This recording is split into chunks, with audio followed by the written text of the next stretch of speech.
Yo les gars, on se retrouve aujourd'hui pour une nouvelle vidéo. Aujourd'hui on s'intéresse au support de Blue Eyes qui arrive dans Duelist Advance début juillet. Donc il y a une seule carte qui va arriver qui est Kaibaman de Legend. Donc on va voir un petit peu qu'est-ce qu'elle va changer et ce qu'on va devoir la jouer dans le deck. Donc on est parti pour cette nouvelle analyse. Au niveau de cette nouvelle carte, elle est lumière niveau 1, guerrier et synthoniseur. Donc si cette carte est invoquée norme ou spé, on peut montrer 3 monstres dragon blanc aux yeux bleus depuis notre main, notre deck face recto sur le terrain ou dans notre cimetière. Invoquer spécialement un dragon blanc aux yeux bleus depuis notre main, notre deck ou notre cimetière. Si on invoque spécialement un dragon blanc aux yeux bleus tant que cette carte est dans le cimetière, excepté durant la dommage step, on peut bannir cette carte et ajouter un monstre Blue Eyes depuis notre deck à notre main. Est-ce que cette carte on va devoir la jouer dans le deck? Ça va vraiment dépendre de votre decklist et de vos combos, étant donné qu'il y a des combos qui mènent déjà vers Magia, mais de passer par Kaibaman de Legend peut aussi mener vers un Magia un peu plus simple, avec un peu plus d'interrupts sur le terrain.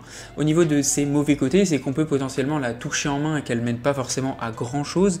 Au niveau de son bon côté, c'est qu'on peut bien aller chercher avec notre Sage ou avec tout simplement notre Wishes of Ice of Blue, donc on a juste besoin de la jouer x1 et on va la chercher quand on a besoin pour nos combos. Au niveau du mauvais aspect de cette carte, c'est clairement que pour activer son effet, on a besoin de dragon blanc aux yeux bleus 3 fois dans le deck. C'est quelque chose qui n'arrive pas dans des Blue Eyes classiques, on en joue plutôt 2, même tout le temps 2, étant donné que c'est quelque chose qu'on n'a pas envie de toucher en main tout simplement. Donc c'est quand même rajouter une brique plus une carte qui potentiellement n'est pas forcément ultra intéressante à toucher en main, sauf full combo. Donc clairement ça dépend. Personnellement, compétitivement parlant, je pense que je la jouerai pas, mais ça reste très cool de la jouer et ça reste possible en soi. Ça peut être possible de top avec et ça peut être possible de faire des choses compétitivement parlant. Personnellement, je trouve que ça enlève un petit peu de sa stabilité, donc je ne le ferai pas. On arrive maintenant au combo de base qu'on va voir un petit peu avec cette nouvelle carte. Donc on a juste besoin d'un Sage aux yeux bleus plus une carte. Donc Sage aux yeux bleus active son effet. On va chercher notre Maiden. Maiden active son effet. On va activer directement notre True Light. True Light active son effet. On va mettre notre Wishes. Wishes active son effet et va nous permettre d'aller chercher notre fusion plus notre nouveau Kaibaman.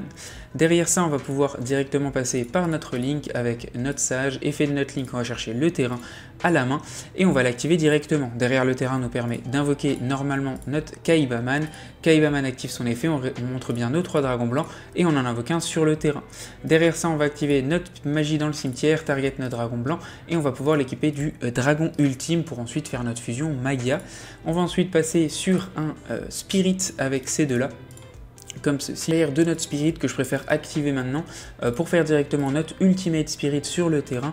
Derrière j'active l'effet de ma Link, je vais pouvoir réinvoquer un dragon blanc aux yeux bleus sur le terrain, effet de ma Maiden dans le cimetière, effet de mon Kaibaman de Legend.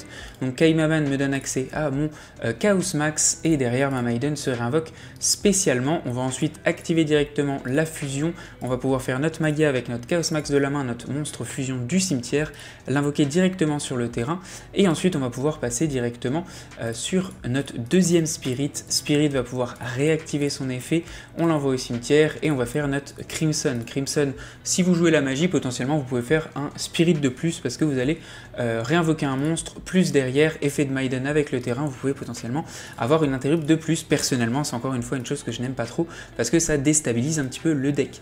Derrière, je target mon monstre et je vais invoquer un Cifre sur le terrain. Donc on a une negate, 2 negates, plus 3 negates de Magia, ce qui reste quand même vraiment extrêmement bien pour un board.